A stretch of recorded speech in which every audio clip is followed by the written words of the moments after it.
give a superficial view to the meta model technique, which is one of the most effective techniques for the model of the world or understanding everyone's point of view.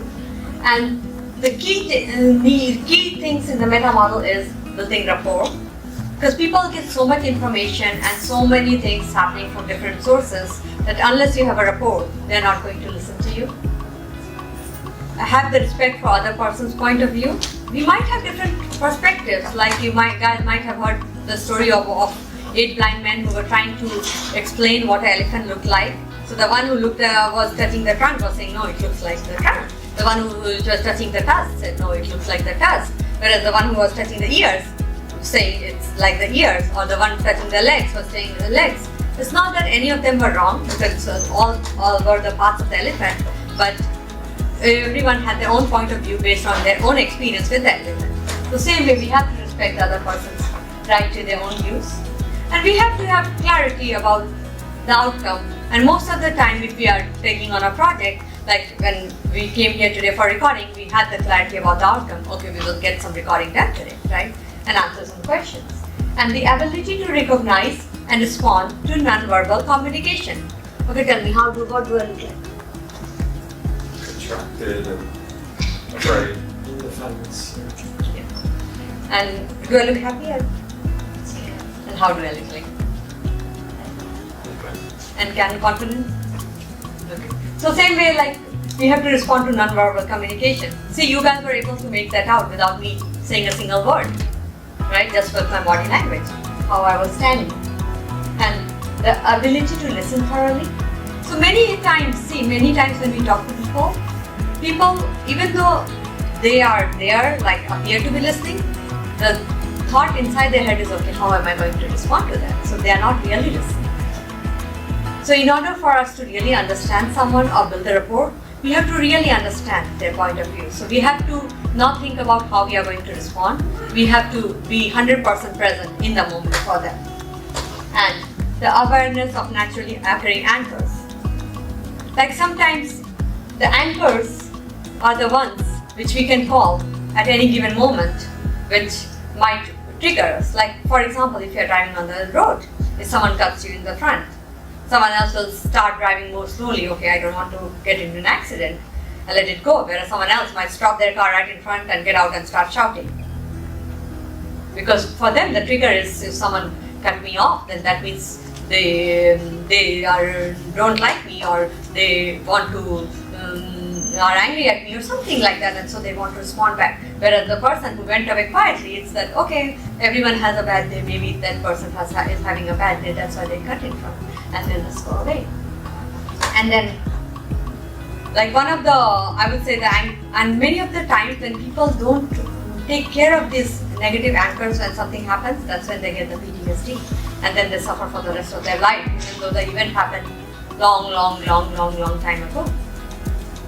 So in order for us to really get rid of PTSD or to work or help someone, we have to understand what anchors are triggering those symptoms in their system. And of course the values. So we have to become aware of the values, because many times we go through life on autopilot. We behave a certain way, we speak certain words, we interact with certain kind of people without realizing why we are doing what we are doing.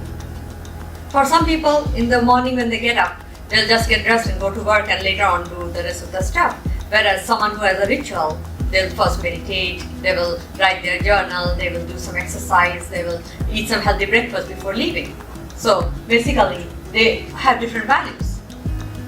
So you have to be aware of what values are important to you. Whether health is more important or just getting to that place at that time is more important. So you have to decide your own. And nothing is right, nothing is wrong. And also you have to recognize what makes you feel good.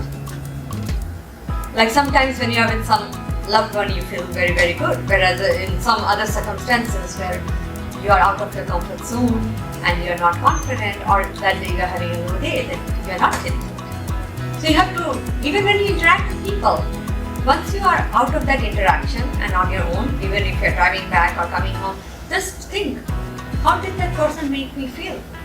Do I feel good that I met them? Or am I so down that I can't even breathe? So, and take action, and that will help you separate the toxic people from the people who are really good for your well-being. And then find lots of ways to do that. There's not one single foolproof way. For some people, it might be as simple as going and saying hello to a store clerk when they are buying a coffee. And for others, it might take something like they have to buy a $2 million Ferrari. But it doesn't matter. Whatever works for you. Because each of us is unique. And each of us has our own ways. And that's the reason we have to respect other points of view. And that's the reason in order for us to make more difference, to make more friends, even to be more successful in life or to feel more fulfilled, we have to respect other people's model and also not think that they are wrong or I'm right or I'm wrong or they are right. Don't try to make yourself small or make them small. Just take it on the same level and take it with the understanding. And if you think there is some things which need to be discussed, then discuss it. Or some things which you think, okay, they might be, if they did it this way, it might be better, then maybe suggest it to them. Just that way you will build much more better relationships, and you will have much more ways to fulfilling your model of the world. So how many of you believe this quote? Life is a straight road to success. Raise your hands. Not my experience. No one. So you all are intelligent. Okay. Life, I would say some people who are very optimistic, they do believe, because someone wrote this quote, not me, and I found it. And it's life is a road to success, I would say, but not straight. You can sometimes take curves and turns and ups and downs before you reach success. But as long as you believe that success is at the end, you won't give up, and life will be good. And anchor is a relationship between a change in the mood and a change in your behavior. And there are usually two types of anchors. Some can be positive, like when you try to go and help someone, and some can be negative. I don't know how many of you read that story of the lady who was trying to help someone with a baby get off the bath, and then this other guy comes and stabs her, and this girl died. She was 19 years old. So I think Oakland station or something near to that.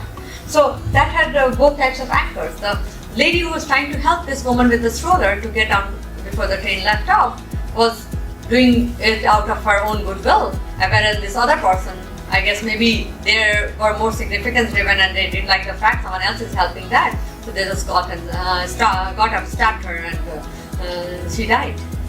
So it can be, so both of the anchors you have to be aware. What is causing me happiness? What is not causing me happiness? And then try to get rid of those anchors. And I was going to talk about anchors and teach you how to do it in much more detail, but I don't think today I'll have the time in that happiness part. What's your model of the world? Anyone wants to share what their model of the world is? Work 90%, 10% the rest. So I would share my model of the world. See, many people tell me that I see the world through rosy glasses, but the thing is, because I feel that my model of the world is people are inherently helpful unless they prove otherwise, or people are inherently good unless they prove otherwise.